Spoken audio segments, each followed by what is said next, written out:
PMA Punjab का साल 2024-26 का जो इलेक्शन है वो जारी है। निशर अस्पताल के जफर ऑडिटोरियम में इस वक्त जो वोटिंग का अमल है वो जारी है।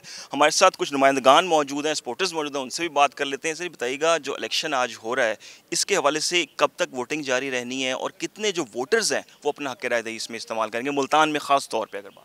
बिस्मिल्लाहिर्रहमानिर्रहीम। ये पीएम में पंजाब का इलेक्शन बहुत अरसे के बाद हो रहा है, जो कि पूरे पंजाब में है।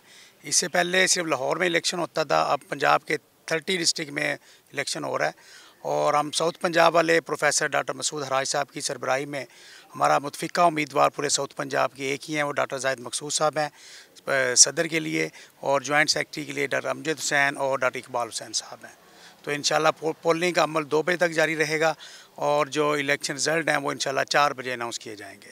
कितने वोटर्स मुल्तान में ख़ास तौर पे हक राय दही इस्तेमाल करें? डॉक्टर जुल्करनैन भी हमारे साथ मौजूद हैं, इस वाले से थोड़े से पोलिंग स्कीम के हवाले से बताइएगा। जी, ये इलेक्टोरल बोर्ड होता है। इसमें टोटल वोटर जो पंजाब के हैं वो तकरीबन 26,000 करीब हैं। हर 15 पे एक वोटर होता है डेलीगेट। तो टोटल वोटर 2088 बनते हैं पूरे पंजाब के, और मुल्तान के जो टोटल वोटर हैं आज 296 वोट अपना कास्ट करेंगे। 8 से 2 बजे तक पोलिंग होगी। जी बिल्कुल, 296 वोटर्स मुल्तान में जो है वो वोट कास्ट करेंगे और 2 बजे तक पोलिंग का अमल जारी रहेगा। 4 बजे जो है वो रिजल्ट का बाकायदा तौर पे ऐलान कर दिया जाएगा।